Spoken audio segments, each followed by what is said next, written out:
Hi friends, வணக்கம். இன்றைக்கி மாடி தோட்டத்துக்கு வந்து காய்கறிலாம் பறிக்கிறக்காண்டி வந்துட்டேன். கத்திரிக்காய் செடியில் நிறைய கத்திரிக்காய் இருக்காங்க. உங்களுக்கு கீழே அப்படியே சாஞ்சிருக்கனால தெரியல. இங்கே பாருங்கள், நிறைய கத்திரிக்காய் வந்துட்டாங்க. எல்லா செடியிலும் அப்படி தான் கொத்து கொத்தாக காய்ச்சிக்கிட்டு இருக்காங்க. நான் என்னுடைய சமையலுக்கு வேணுங்கிற கத்திரிக்காய் நான் பறிச்சிட்டேன். எனக்கு போதுமான காய்கறியை நான் பறிச்சுக்கிட்டேன். ஆனால் இன்னும் இருக்காங்க. இது பார்த்தாலே தெரியுங்க, எனக்குள்ளெல்லாம் இருக்கும். உங்களுக்கு கத்திரிக்காய் இந்த வருஷம் கத்திரிக்காய் நல்லா காய்ச்சிருக்காங்க. கொஞ்சம்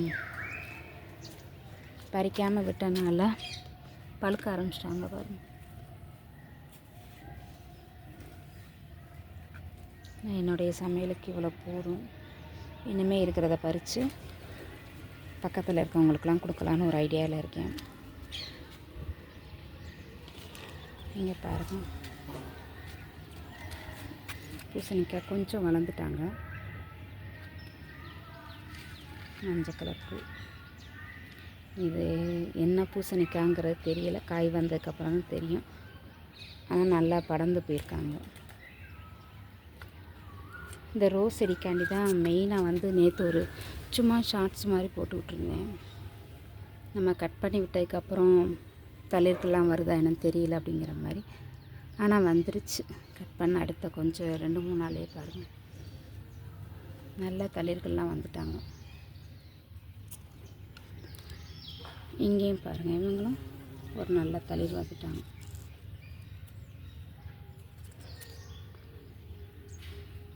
இந்த மஞ்சள் ரோஸ் வந்து அடுத்த 3 முட்டு இருக்குல்ல, பூக்கரைக்காண்டி ரெடியாக இருக்காங்க. இங்கிட்ட ஒரு 4ஆவது முட்டை இருக்குது.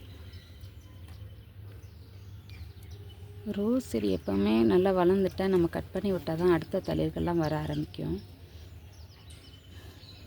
இங்கே நிறையா தேனீக்கள், வண்டு அப்படிங்கிற மாதிரி நிறைய வர்றாங்கப்பா. இங்கே பூவெல்லாம் பூக்க ஆரம்பித்தோன்னே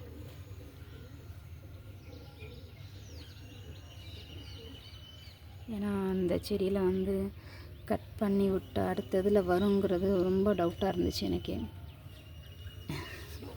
என்னை சுற்றி வண்டு பறந்துக்கிட்டே இருக்கு. டிஸ்டர்பாக இருக்கேன் அவ்வளோ. அதுக்கு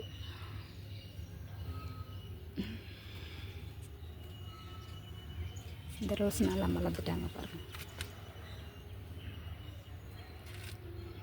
நல்லா காலையிலே நல்லா தண்ணி ஊற்றினால குளிர்ச்சியாக இருக்காங்க.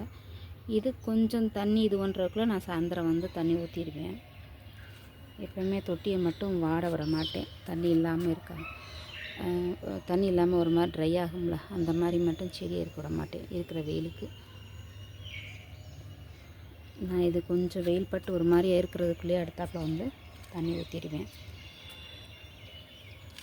எங்கிட்ட மஞ்சள் செம்பருத்தி நல்லா பூக்க ஆரம்பிச்சிட்டாங்கப்பா. நேற்று ஒரு பூ பூத்துருந்தாங்க, நான் வீடியோ எடுக்கலை. ஆனால் அடுத்தடுத்த மொட்டு வச்சுருக்காங்க மஞ்சள் செம்பருத்தி. ஃபஸ்ட்டு வாங்கும்போது ஒரே ஒரு பூ வந்தது தான். அதுக்கப்புறம் அடுத்து வளர்ந்து இப்போ எத்தனை மொட்டு வச்சு வந்திருக்காங்க. எங்கிட்ட தக்காளி இருக்குப்பா. மாடி தோட்டம் வைக்கிற நம்ம குடும்பத்துக்கு கூட மற்றவங்களுக்கும் நிறையா கொடுக்குறாங்களோ அந்தளவுக்கு வளர்கிறாங்க. இங்கே பாருங்கள், சாஞ்சு தக்காளி வளர்ந்து போய் கிடக்குறாங்க.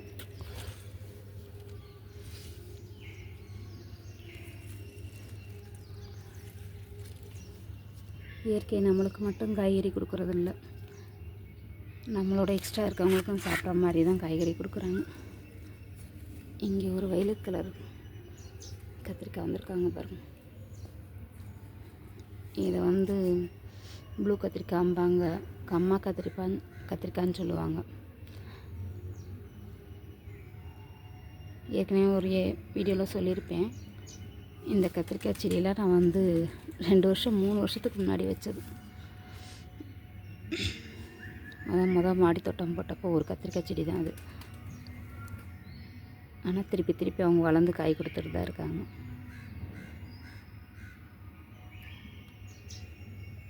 பூக்கம் ஆரம்பிச்சிடுறாங்க. அடுத்தாப்புல காய் நல்லா வந்துடுது.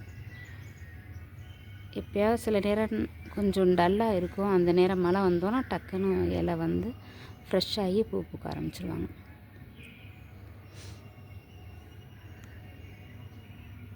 ஓகே ஃப்ரெண்ட்ஸ், இன்றைக்கி மாடி தோட்டத்தில் வந்து காய்கறியை பறிச்சுட்டு போயாச்சு. இது போதும்ல ஒரு குடும்பத்துக்கு.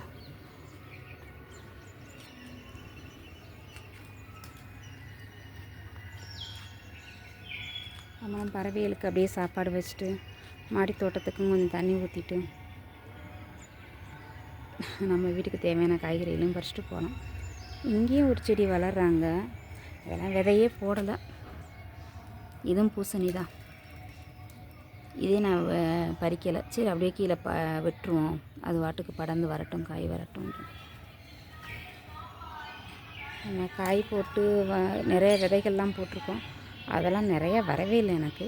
ஆனால் இவங்கெல்லாம் தன்னால் வர்றதை எதுக்கு நம்ம எடுத்து விடுவானே. அவங்களோட வளர்ந்து வந்தால் நம்மளுக்கு காய் கிடைக்க போகுது. ஒரு பூசணி கீத்து வந்துச்சுன்னா, சரி ஒரு பூசணி காய் வந்துச்சுன்னா எல்லாத்துக்குமே எனக்குள்ளே இருக்கிறவங்க எல்லாத்துக்குமே பகிர்ந்து கொடுத்துடலாம். சரி, ஓகே ஃப்ரெண்ட்ஸ், நாளைக்கு பேசலாம். பாய்.